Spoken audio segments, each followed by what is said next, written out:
গতকাল সোশ্যাল মিডিয়ায় সন্দীপ লামিচানে লিখেছেন যে মার্কিন যুক্তরাষ্ট্রে প্রবেশের জন্য তাকে ভিসা ডিনাই করা হয়েছে। নেপালের প্রাক্তন অধিনায়ক আগামী সপ্তাহে কানাডার সাথে প্রস্তুতি ম্যাচের আগে দলের সাথে যোগ দেওয়ার প্রস্তুতি নিচ্ছিলেন, যা এখন বাধাগ্রস্ত হল।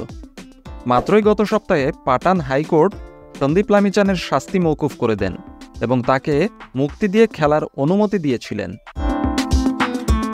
সূচি অনুযায়ী আসন্ন টি-20 বিশ্বকাপে গ্রুপ পর্বের 4 ম্যাচের মধ্যে 2টি ম্যাচ ইউএসএতে খেলার কথা আছে নেপালের। এর মধ্যে আছে টেক্সাসের নেদারল্যান্ডসের সাথে ম্যাচ এবং ফ্লোরিডাতে শ্রীলঙ্কার সাথে ম্যাচ। এরপর নেপাল সেন্ট ভিনসেন্টে খেলবে বাকি ম্যাচগুলো, যার মধ্যে আছে বাংলাদেশের সাথে ম্যাচটাও।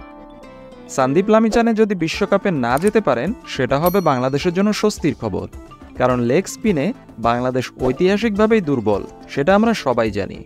আর লামিচানে তো বলতে গেলে বিশ্বের সেরা লেগ স্পিনারদের একজন, যার কিনা আইপিএল, বিগ ব্যাশ খেলার মতো অভিজ্ঞতাও আছে।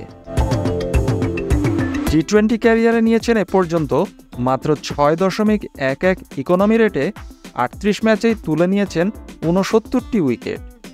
এই পরিসংখ্যানই বলে দেয় সন্দীপ লামিচানে কতটা ভয়ঙ্কর একজন বোলার।